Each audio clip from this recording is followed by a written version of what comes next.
temperatures here today have kind of put us in a Goldilocks zone when it comes to the snowfall, because temperatures near 34 or so degrees, typically we get that very wet and heavy snow. On the flip side, however, when temperatures drop below 20 degrees, well, that's when we get that really light and really powdery snow. Right now, though, sitting in the upper 20s, so we're not seeing a lot of it actually blow around, but we're also not seeing a lot of it be really heavy. So if you have to get out and shovel, well, yes, it's still kind of cold, but at least it's not those heart attack snows. Winds right now, you can kind of see a little bit of rotation with it as low pressure continues to push off toward the east, and winds are slowly but surely starting to shift. Mainly out of the east right now, by about 5 or so miles per hour. Winds relatively calm down in Sterling Rock Falls, but still seeing snow fall across the region, reducing visibilities. Right now in Rockford, seeing a visibility of less than a quarter of a mile. Elsewhere, though, still about a mile and a half to a mile as snow is going to fall over the next couple of hours.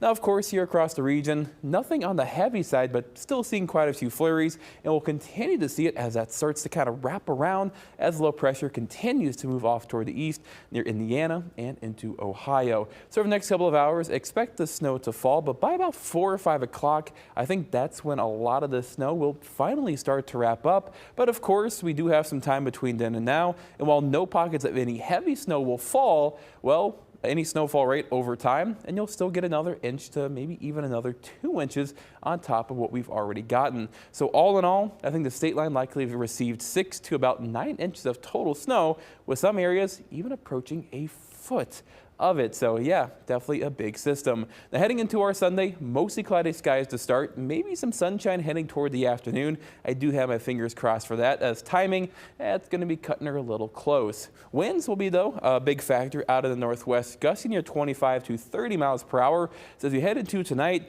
could see some of that fluffier snow on top get whipped around by this wind. So some of the shoveling that we attempt to do here over the next couple of hours might be undone just a little bit because of this wind. But another thing it will do, it'll keep our temperatures and our feels like in check, as we'll top out right around 30 or so degrees tomorrow. Wind chills will likely be into the low 20s to upper teens, and heading into the evening and overnight, it is going to get downright frigid, as I expect wind chills likely to be in the middle to lower single digits. I think Timecast is overdoing it just a little bit, as I think our overall overnight low likely will sit around that 3-degree mark. Now heading into Monday, we do have another opportunity and another shot of snow, but with this system nowhere close to what we saw here today, with overall snowfall totals really no more than maybe a half of an inch, even up to an inch in 1 or 2 locations. But compared to, again, to today, not too shabby. When it comes to our Tuesday, though, a high of 23, mostly cloudy, 32 on Wednesday, another opportunity for some snow before we plummet with temperatures. An overnight low Wednesday of 0, with Thursday the high only sitting at 13 degrees. Let's take a quick look outside our primetime auto video East State Street Cam. Still some people braving those roads and still look really covered, so avoid driving if you can. And heck, tip the cap to our road crews for doing such a fantastic job and working a fair amount of overtime. Yeah, definitely. They're going to be working a lot of hours late into the night, early in the morning.